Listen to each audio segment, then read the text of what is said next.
అందరికీ నమస్కారం. ఈరోజు రాష్ట్ర ప్రభుత్వం వైఎస్ఆర్ ఆసరా కింద జగన్మోహన్ రెడ్డి గారు దాదాపు 6,394 కోట్ల రూపాయలు 4 విడతల భాగంగా రిలీజ్ చేస్తూ ఉన్నారు.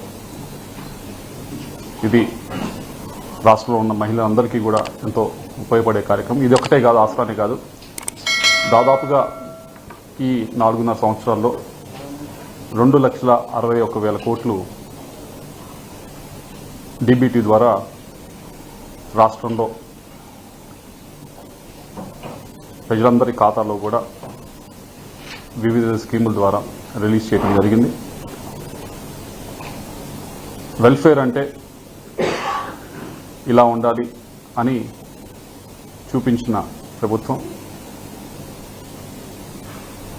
ఏదైతే ఇప్పుడు వెల్ఫేర్కి సంబంధించి ఈ 4 సంవత్సరాలు చూసారో ఒక డేట్ పెట్టి మరి డిపాజిట్ చేయటం అనేది ఇంకా ఎవరున్నా అది ఫాలో అవ్వాల్సిందే. ఎలాగైతే రాజశేఖర రెడ్డి గారు రీఎంబర్స్మెంట్ పెట్టి దానికి ప్రతి ప్రభుత్వం ఫాలో అయిందో, ఎలాగైతే రాజశేఖర రెడ్డి గారు ఆరోగ్యశ్రీ పెట్టిన తర్వాత ప్రతి ప్రభుత్వం ఆంధ్ర తెలంగాణలో ఫాలో అయిందో, అలాగే ఎవరున్నా ఇలా డేట్ పెట్టి చేయాలనే ప్రతి ఒక్కరూ కూడా కోరుకుంటారు. అది 4.5 సంవత్సరాల్లో చేయటం జరిగింది. అలాగే ఈ 4.5 సంవత్సరాలు కూడా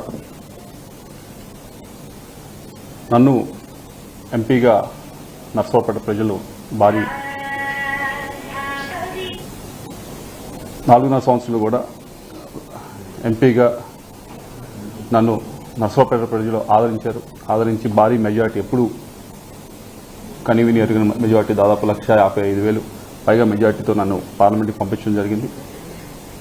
వారి నమ్మకాన్ని ఉమ్ము చేయకుండా కేవలం ముఖ్యమంత్రి గారు చేస్తూ ఉన్నారు సంక్షేమ కార్యక్రమం, మనం పదవినేదో పెట్టుకొని టైం వేస్ట్ చేయకుండా మేము కూడా ఈ 4.5 సంవత్సరాల్లో కూడా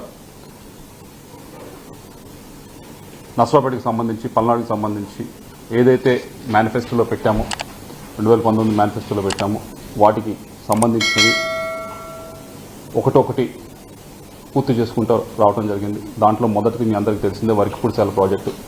దాదాపు 50 సంవత్సరాల నుంచి కూడా దాని గురించి చాలామంది పోరాటం జరిగింది. దాని ముందు తీసుకెళ్లాలని అన్ని ప్రయత్నాలు చేయడం జరిగింది. అయితే అటవీ శాఖ పర్మిషన్ కానీ, వైల్డ్ లైఫ్ పర్మిషన్ కానీ లేక ఆ ప్రాజెక్టు శంకుస్థాపనలకే పరిమితమైంది కానీ ఎక్కడా కూడా ముందుకు వెళ్ళలేదు. అటువంటి దాన్ని అన్ని పర్మిషన్స్ తీసుకొచ్చి ఇప్పుడు ఎటువంటి ఆటంకాలు లేకుండా ముందుకు తీసుకెళ్లే పరిస్థితి ఈరోజు తెచ్చుకోగలిగాం.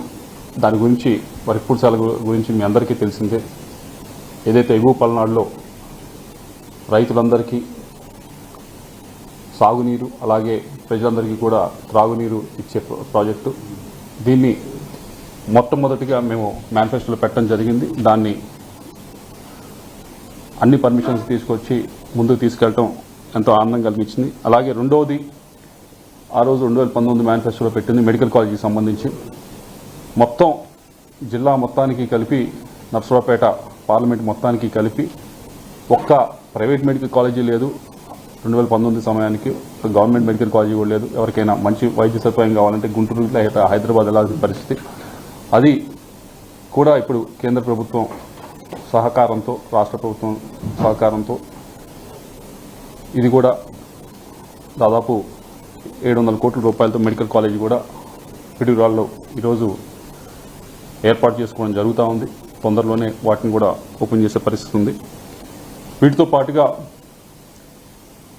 నేషనల్ హైవేస్కి సంబంధించి 3,000 కోట్ల రూపాయలతో అన్ని ఉన్న మెయిన్ రోడ్స్ అన్నింటినీ కూడా, వినుకొండ నుంచి అయితే, మాచల్ నుంచి అయితే, ఎక్కడో మారుమూల ఉన్న ప్రాంతాలని కూడా నేషనల్ హైవేస్కి కనెక్ట్ చేయాలనే ఉద్దేశంతో అన్నింటినీ కూడా, రోడ్స్ అన్నింటినీ కూడా 3,000 కోట్ల రూపాయలకి సరిపడా వాటిని అన్నింటినీ కూడా నేషనల్ హైవేస్ కింద మార్చడం జరిగింది.